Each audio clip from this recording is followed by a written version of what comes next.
monsieur, bonsoir et bienvenue au 19h de ce 28 février. À la une de l'actualité, le président de la République affirme la disposition de l'État à soutenir les investissements dans l'industrie de transformation agricole et appelle les jeunes à intégrer les différentes filières du secteur.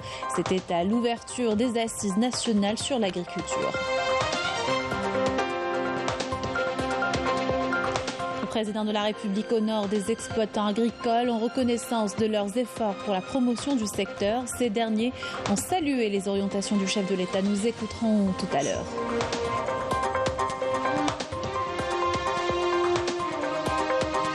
Le général d'armée Saïd Chengriha, chef d'état-major de l'armée nationale populaire, a reçu le général Youssef Ben Abdelrahman El-Tassan, directeur de l'administration de coopération internationale au ministère de la Défense saoudienne.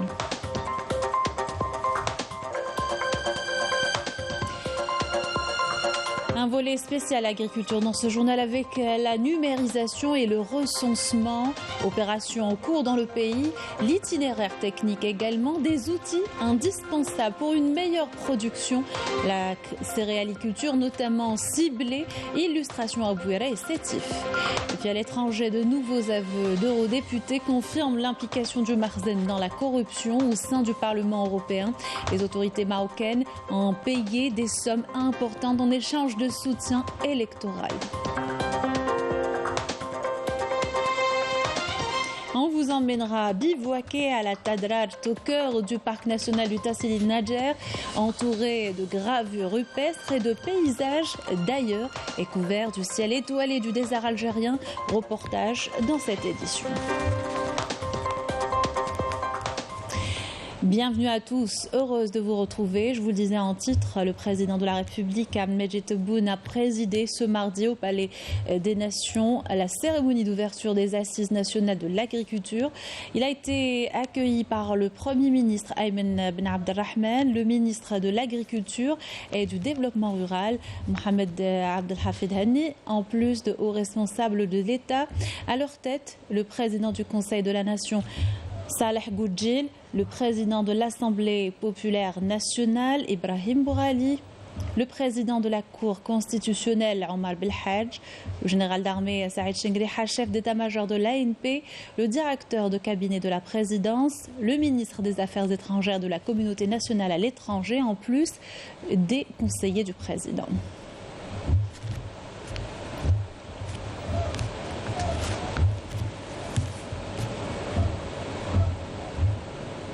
السيد رئيس الجمهورية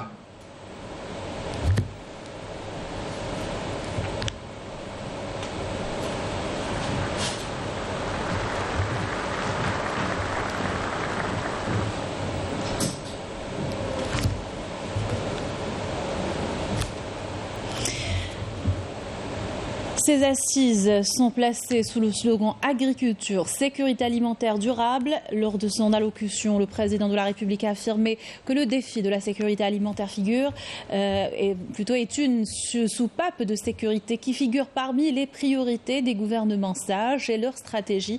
Le chef de l'État a déclaré qu'il n'était possible de réaliser une suffisance de tous les produits agricoles. L'importance est de renforcer la production des cultures stratégiques telles que les céréales, notamment à la lumière de l'indisponibilité de ce produit de base suite à la crise en Europe.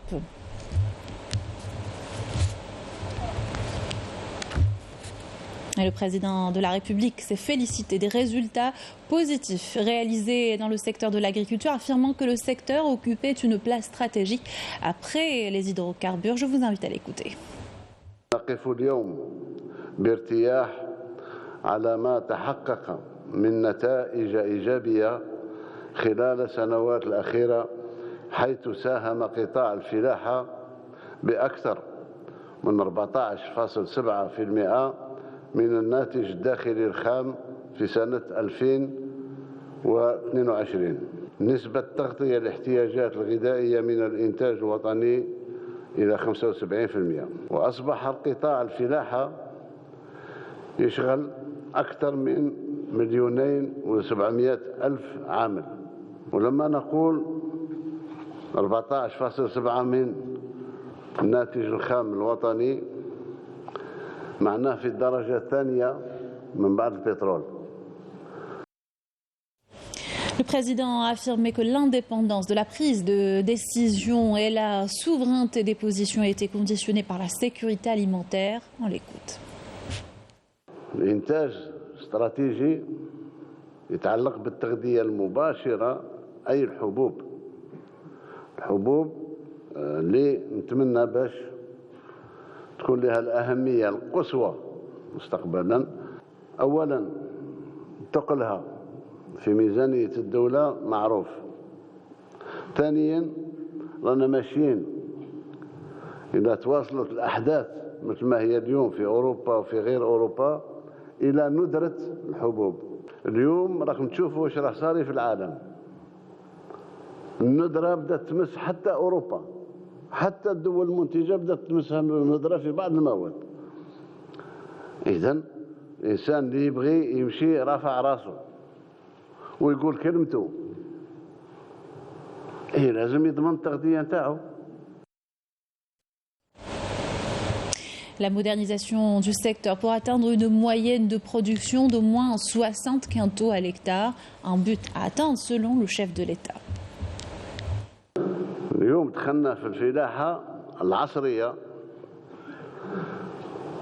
لازم نستعمل الآلات اللي تحتاجها الفلاحة، وهذاك علاش رخصت شخصيا باش نستورد الجرار، نستورد كل ما هو يتماشى مع إنتاج ماء. الاقتصاد يمشي بالجرار، يمشي بالشاحنة، ويمشي بالآلات هذه. مانيش مانع أنا الاستيراد نتاعها جديدة ولا قديمة. إذن العصرانة في الآليات، في الآلات نتاع استغلال الفلاحة نتاعنا، كذلك في التقنيات الجديدة. اليوم الأرض الفلاحين يعرفوا باللي الأرض تعطيها تعطيك، ما تعطيهاش ما تعطيكش. Le président de la République a affirmé que les cultures stratégiques dans le sud du pays peuvent générer une importante production et de qualité au vu des conditions climatiques actuelles et les potentialités de la région. Je vous propose de l'écouter. الفلاحة في الجنوب تبغي لا دوبل كولتور، تنتج مرتين في السنة، مش مرة في السنة كما الشمال. ولايات الجنوب قادرة تنتج 100% نتاع الحاجيات من لي فوراج نتاع الشبع. السنة هذه نزيد نعزز هذا التوجه اللي نتكلم عليه ونعطي حوافز. هذا اللي يدير لا دوبل كولتور لازم نعطيه حوافز.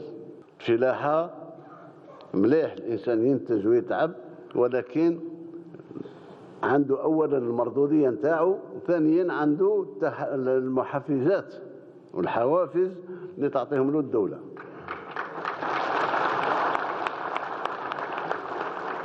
لازم نغير الشيء اللي أنا فيه.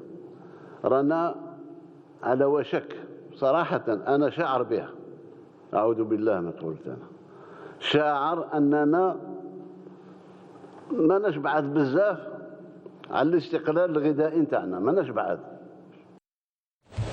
Et vous pourrez suivre l'intégralité de l'allocution du président de la République lors de l'ouverture des travaux des Assises nationales sur l'agriculture après le journal de 20h. Et le président de la République a honoré des exploitants agricoles en reconnaissance de leurs efforts pour la promotion du secteur agricole et l'amélioration de son rendement et leur participation dans la réalisation de la sécurité alimentaire, comme vous voyez sur ces images.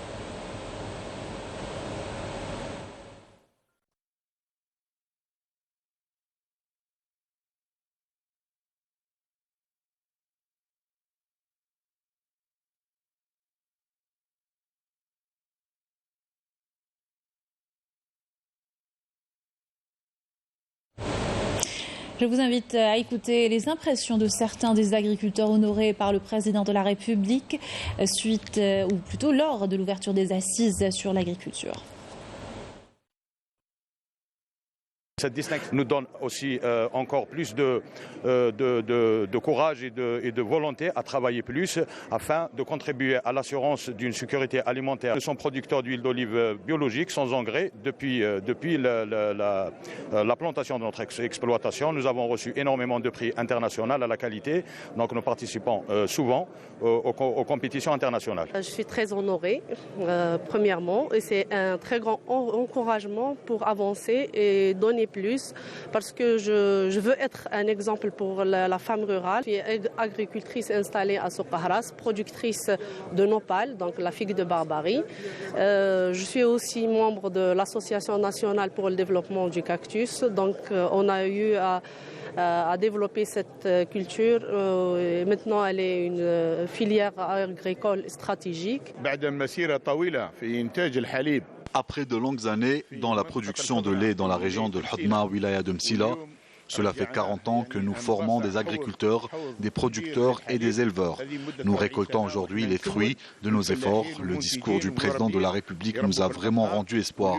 Il a démontré aujourd'hui encore une fois qu'il accordait une grande importance au secteur agricole et à son développement rapide. Nous sommes capables de réaliser l'autosuffisance dans notre pays. J'en suis convaincu. J'ai l'honneur d'être assistée aujourd'hui et d'être honorée par Monsieur le Président. Donc, concernant nos efforts pour le développement de l'agriculture saharienne, exactement oisienne, dans la région de Tchogourt, le Mghayr et l'Oued. Donc, Inch'Allah, au futur, Inch'Allah, on va présenter d'autres efforts pour arriver au but, Inch'Allah. De son côté, le ministre de l'Agriculture et du Développement rural a valorisé la vision prospective du président de la République et l'importance qu'il accorde au secteur. On l'écoute. Je voudrais, au nom de tous les présents, saluer votre vision prospective, Monsieur le Président, en prenant des mesures inédites durant ces 3 dernières années afin de donner un nouvel élan au secteur et lui permettre d'atteindre progressivement l'autosuffisance et diversifier l'économie nationale. Parmi ces mesures, l'on citera les importantes décisions historiques dont l'objectif est de mettre un terme au problème du foncier agricole et mettre en place le cadre organisationnel pour des investissements structurés afin de valoriser les grandes potentialités dont disposent les régions du Sud, sans oublier le programme spécial d'électrification des périmètres agricoles, ainsi que l'augmentation des prix d'achat des céréales auprès des agriculteurs afin de booster la production locale. Et les travaux de ces assises doivent mettre en avant les performances significatives réalisées ces dernières années. Il s'agit également de consolider les acquis des filières agricoles et poursuivre les actions sur la voie d'une sécurité alimentaire durable. Les acteurs du secteur n'ont pas manqué de saluer les orientations du chef de l'État, Amal Bouaqba, pour le compte rendu. Placé sous le slogan évocateur « Agriculture », sécurité alimentaire durable, ces assises nationales de l'agriculture incarnent l'intérêt accordé par le président de la République à ce secteur stratégique. Les participants à cette rencontre, représentant les différents acteurs du secteur, ont salué les orientations données par le chef de l'État, qui se veulent une feuille de route à appliquer dans les plus brefs délais. Monsieur le Président a demandé à l'ensemble des présents de fournir beaucoup plus d'efforts à l'effet de s'inscrire dans la modernité par rapport aux défis qui sont liés, disons, à la modernisation à travers les technologies nouvelles, à travers le recours, disons, aux techniques et économies d'eau par rapport aux besoins de l'eau, par rapport à l'irrigation. Surtout que la durabilité s'inscrit, on doit produire, mais on doit prendre soin aussi de la terre, de l'eau et de l'ensemble des intrants. Les institutions qu'a donné M. le Président de la République aujourd'hui, c'est une bouffée d'oxygène pour un corps. Surtout le problème de l'aqar, comment dirais-je, le foncier. Nous saluons les mesures décidées par le président de la République qui a dit que 2023 sera l'année de l'assainissement du foncier agricole pour créer un développement véritable et durable. D'ailleurs, nous sommes en train de travailler dans ce sens avec les Wali.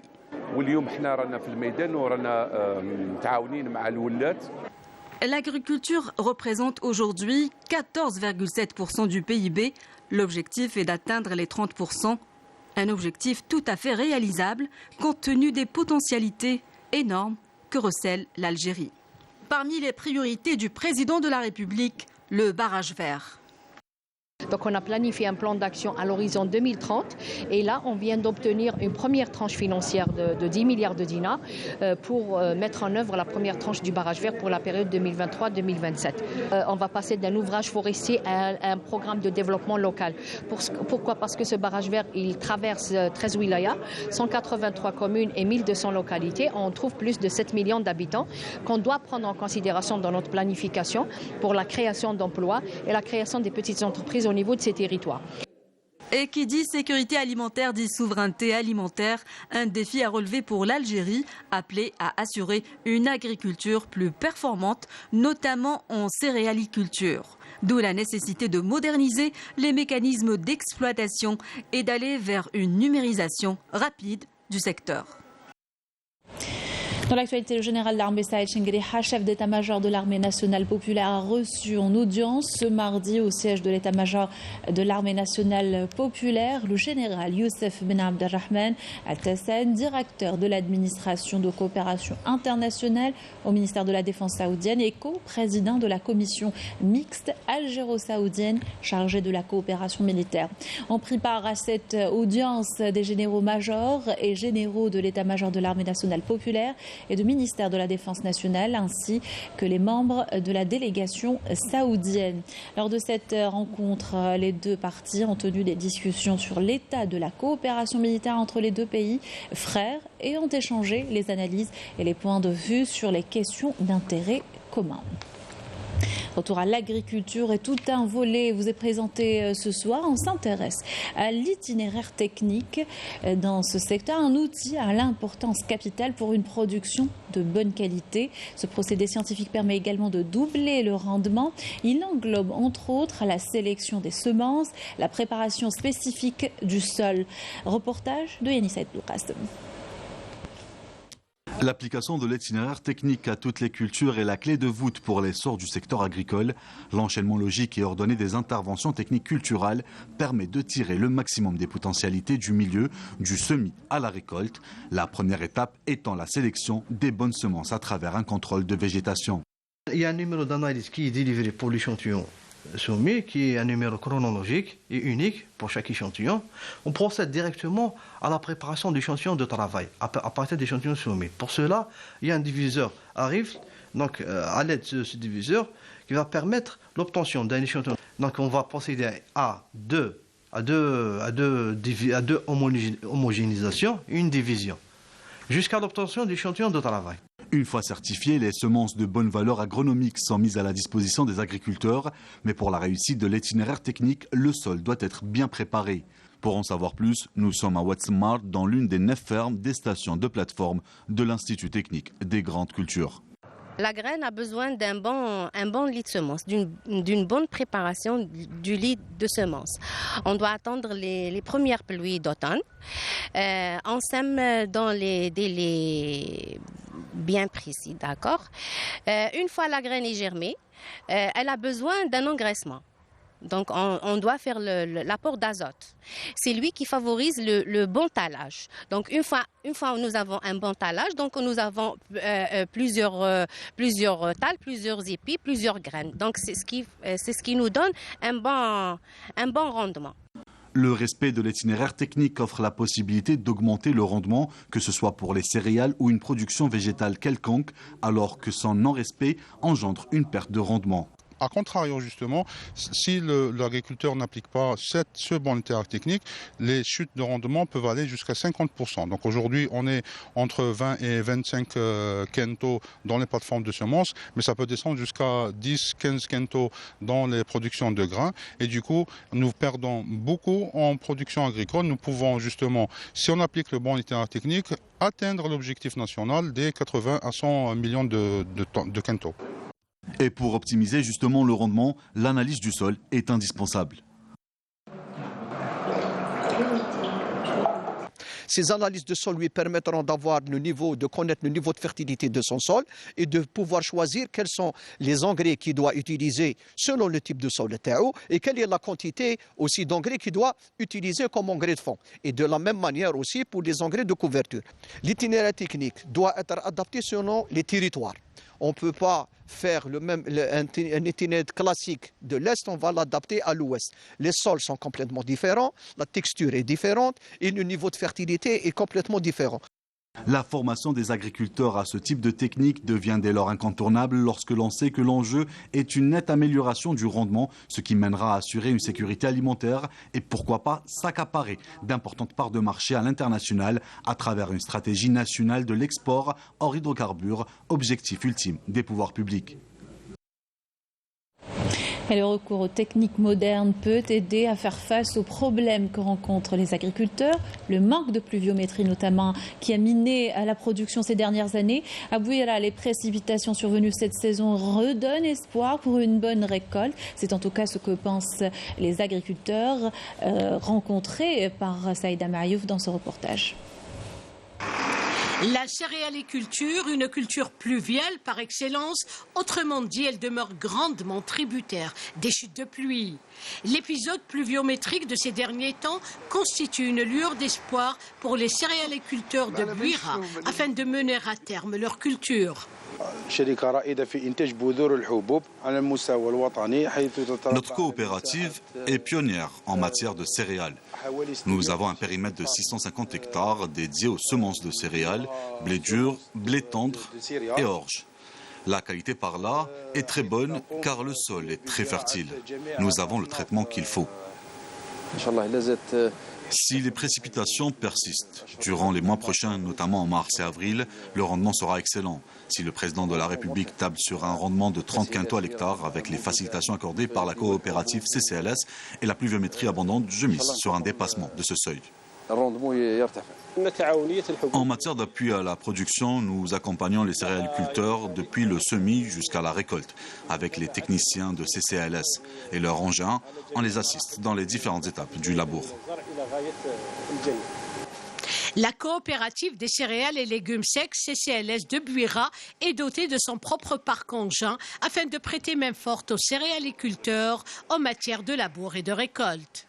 Plusieurs engins agricoles pour satisfaire les agriculteurs de la région de Bouira pour faire les travaux de sol, les prestations. On fait même la location des engins pour les agriculteurs qui ont des tracteurs avec des prix attractifs par rapport au privé pour développer l'agriculture dans la région de Bouira. Et on a le matériel de traitement et engraissement. Les épandeurs d'engrais, on a eu 4 épandeurs d'engrais, 28 pulvérisateurs pour les traitements des herbages et insecticides et fongicides pour les maladies des céréales. Et on a le matériel de récolte, 28 moissonneuses-batteuses. Elsprit Meklich, maître de conférence à l'École nationale supérieure d'agronomie UNSA, n'a de cesse de souligner la pertinence de revoir les techniques culturelles appliquées en matière de céréales pour un meilleur rendement. Il faudrait impérativement faire des rotations. Donc l'Algérie est divisée en 3. Les 8 millions d'hectares, on les divise en 3. Il faut arriver, on tend vers ça, ça ne veut pas dire on divise en 3. Un tiers, c'est pour les céréales, un tiers pour les légumes secs, un tiers, par exemple, pour les forages, les cultures industrielles. Il y a des années où il y a manque d'eau, une période où le blé a beaucoup besoin, et il faut pouvoir irriguer, intervenir. Voilà, cet agriculteur, il lui faut désherber, il faut mettre l'engrais, il faut qu'on intervienne rapidement pour changer, améliorer énormément la production. La céréaliculture, culture stratégique, poids lourd dans l'économie nationale, demeure un défi majeur à relever pour assurer une sécurité alimentaire durable. Et vers une numérisation du secteur de l'agriculture pour se faire un recensement des capacités nécessaires. L'opération qui a été lancée sur le territoire national se poursuit. L'objectif, mettre en place une base de données renfermant les potentialités et permettant de tracer la stratégie de développement du secteur. Illustration à Sétif dans ce reportage de Saïd Belounis. Commentaire Badira Mardi. L'importance de l'opération de recensement dans l'agriculture et dans le monde rural n'est plus à démontrer. La wilaya de Sétif a franchi d'importantes étapes dans ce domaine. Le but recherché est de mettre en place une base de données concernant les potentialités du secteur dans les différentes filières et recenser l'activité de ces nombreux intervenants. Le recensement reflète la réalité de ce que nous avons dans notre pays comme richesse animale, capacité de production entre autres. C'est à la lumière de ces données que seront définies les stratégies du secteur. Nous sommes pour ce recensement et pour que l'État soit au courant de nos investissements, de ce que nous possédons à l'exemple de l'élevage avicole, ovin et bovin. Le nombre de nos employés, ce que nous consommons comme électricité et eau. C'est bien aussi de numériser le secteur.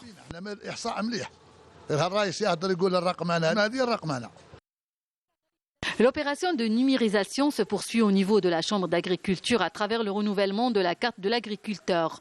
Cette opération permettra une meilleure exploitation des informations afin de définir les stratégies et faciliter l'accompagnement des agriculteurs.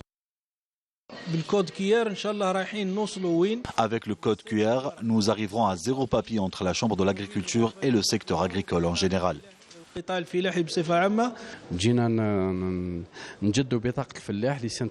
Je suis venu renouveler ma carte d'agriculteur pour l'année 2023. Tout est numérisé au niveau de la Chambre d'agriculture. J'ai obtenu ma carte en une journée. J'ai également eu ma fiche signalétique le jour même.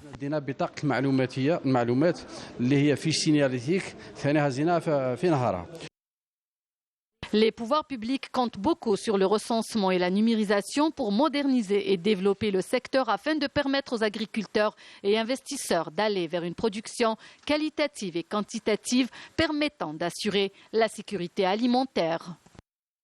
On évoquait la pluviométrie tout à l'heure. Prudence si vous êtes ou si vous comptez prendre la route. Météo Algérie annonce des chutes de neige affectant les reliefs du centre et de l'est à partir de 800 à 900 mètres d'altitude. Les wilayas concernées sont notamment Médéa Blida, Boumerdès, Tizi Ouzou, Béjaïadjid, El Bouira, Bouj, Bouarlérij et Sétif. Et on estime les précipitations entre 10 et 20 cm. Le BMS prendra fin demain à midi. L'association d'amitié arabo-italienne a honoré l'Algérie en la personne de son ambassadeur en Italie, Abdelkrim Touahria. L'association a relevé l'excellence des relations algéro-italiennes dans les domaines politiques, économiques et culturels en application d'une volonté commune des deux parties à hisser ces relations à un niveau supérieur. Toujours à l'étranger, un nouveau développement dans le Maroc Gate, des aveux des personnes eurodéputés mis en cause confirmant l'implication du Marzen dans la corruption au sein du Parlement européen. Les autorités marocaines ont payé des sommes importantes en échange de soutien électoral de leur plan. Yamina Saïji. De nouveaux aveux sur le Maroc Gate viennent enfoncer encore plus le régime du Marzen dans ce scandale de corruption au sein du Parlement européen. L'enquête se poursuit avec cette fois-ci des preuves irréfutables. L'ex-eurodéputé Pier-Antonio Panzeri, suspect clé dans l'affaire, est passé aux aveux. Des sommes d'argent d'un total d'au moins 180 000 euros, en plus de cadeaux et de voyages, ont été offerts par le régime du Marzen pour soudoyer des eurodéputés, pour les amener à s'aligner sur ces thèses lors de l'adoption de différents textes au Parlement européen. L'ex-eurodéputé a tout déballé devant les enquêteurs de l'Office central pour la répression de la corruption, car de sa bonne collaboration dépend l'approbation en fin d'enquête de son mémorandum de repenti signé avec le parquet fédéral belge en janvier. Les nouveaux aveux de Panzeri recueillis par la police judiciaire belge ont fait la une de toute la presse européenne, mettant à nu la corruption qui gangrène le Parlement européen avec la complicité du Marzen à travers son ambassadeur en Pologne, Abdelrahim Atmoun, et Panzeri, qui ont présidé durant des années la commission parlementaire commune entre l'Union européenne et le Marzen. Panzeri et Atmoun entretiennent des liens étroits d'intérêt depuis 2009. Des affaires de corruption qui mettent en cause Pier Antonio Panzeri, qui a perçu plus de 180 000 € en liquide, sans compter les autres privilèges du Merzen, de même qu'un salaire annuel de plus de 50 000 € en contrepartie de servir les intérêts du Maroc. Cette relation qui a duré plus de 20 ans entre Panzeri et le Merzen par le biais d'Atmoun n'était qu'une volonté délibérée de servir et de justifier les intérêts du Maroc, notamment en ce qui concerne le dossier du Sahara occidental et du pillage de ses ressources naturelles, mais aussi pour couvrir les crimes et les violations flagrantes des droits de l'homme par l'occupant marocain. Panzeri aurait également mis en contact Atmoun avec les eurodéputés Brando Benifei, Alessandra Moretti, Andrea Cozzolino et un 4e parlementaire. En somme, Atmoun a réussi à installer une véritable nébuleuse de corruption au sein du Parlement européen pour servir les intérêts du Merzen. Retour dans le pays, on vous emmène bivouaquer à la Tadrart, au cœur du parc national du Tassil Nadjer. La Rouge est une destination prisée des amateurs de tourisme d'aventure, entourée de gravures rupestres et de paysages d'ailleurs et couvert du ciel étoilé du vaste désert algérien. Walid Yousfi avec l'expérience en compagnie d'un groupe de campeurs. Reportage. À peine arrivé à Tagmart, près de 70 km au nord de Tamanrasset, Mahmoud commence déjà à décharger le ravitaillement. Il prépare le bivouac du soir pour une 50aine de personnes dans cette région connue pour ses paysages à couper le souffle et sites rupestres. On organise souvent des bivouacs ici. On a découvert ce site il y a quelques années grâce à nos guides et depuis, on l'a intégré à notre circuit touristique. C'est une très belle région qu'on essaye de faire découvrir aux visiteurs. Là, nous sommes en train de décharger le matériel et on prépare la soirée. Le soleil commence à se coucher. Après avoir installé le campement, il est temps de préparer le dîner et c'est Reda qui est derrière les fourneaux pour ce soir. Dès qu'on arrive ici, on installe la tente où on va préparer à manger. C'est en quelque sorte notre cuisine quand on sort en bivouac. Le menu est préparé à l'avance. Je suis d'Alger. À chaque fois que je viens travailler au Sahara, j'en profite pour découvrir la région. C'est la première fois que je viens à Tagmart et c'est très beau. Il est presque 20 h. Tout le monde se rassemble pour passer à table. Pour certains, c'est la première fois qu'ils font un bivouac en plein désert.